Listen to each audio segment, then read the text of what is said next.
إن الحمد لله وحده والصلاة والسلام على من لا نبي بعده أما بعد أعوذ بالله من الشيطان الرجيم بسم الله الرحمن الرحيم সংক্ষিপ্ত হাম ঘোষণার পর ঐতিহ্যবাহী বিদ্যাপীঠ মোহাম্মদিয়া আইডিয়াল মাদ্রাসার অফিস কর্তৃক সাপ্তাহিক আঞ্জুমানের পক্ষ হতে আমার বিষয় নির্ধারণ করা হয়েছে তাকওয়া অবলম্বন।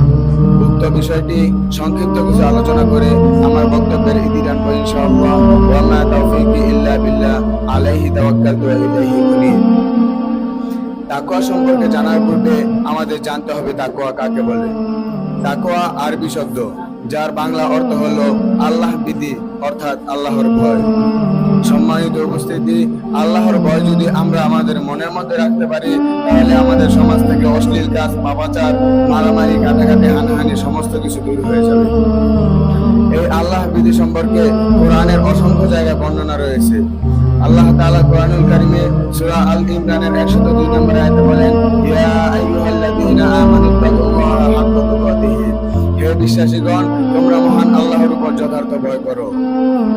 আল্লাহ তাআলা আবার সূরা আহজাবের 70 নম্বর আয়াতে বলেন, ইয়া আইয়ুহাল্লাযীনা আমানুত্তাকুল্লাহা ওয়া কুলু কওলান সাদীদা, হে ঈমানদারগণ তোমরা মহান আল্লাহ রাব্বুল আলামিনকে ভয় করো এবং সঠিক কথা বলো।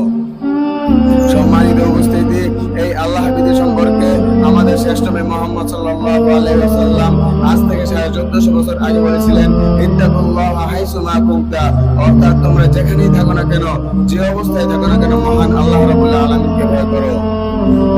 আর যে মহান আল্লাহ রাব্বুল আলামিনকে ভয় করবে আল্লাহ তাআলা তার সমস্ত কঠিন কাজ সহজ করে দিবেন এবং তার রিজিক কোথা থেকে আসবে তা সে কল্পনাও করতে পারবে না।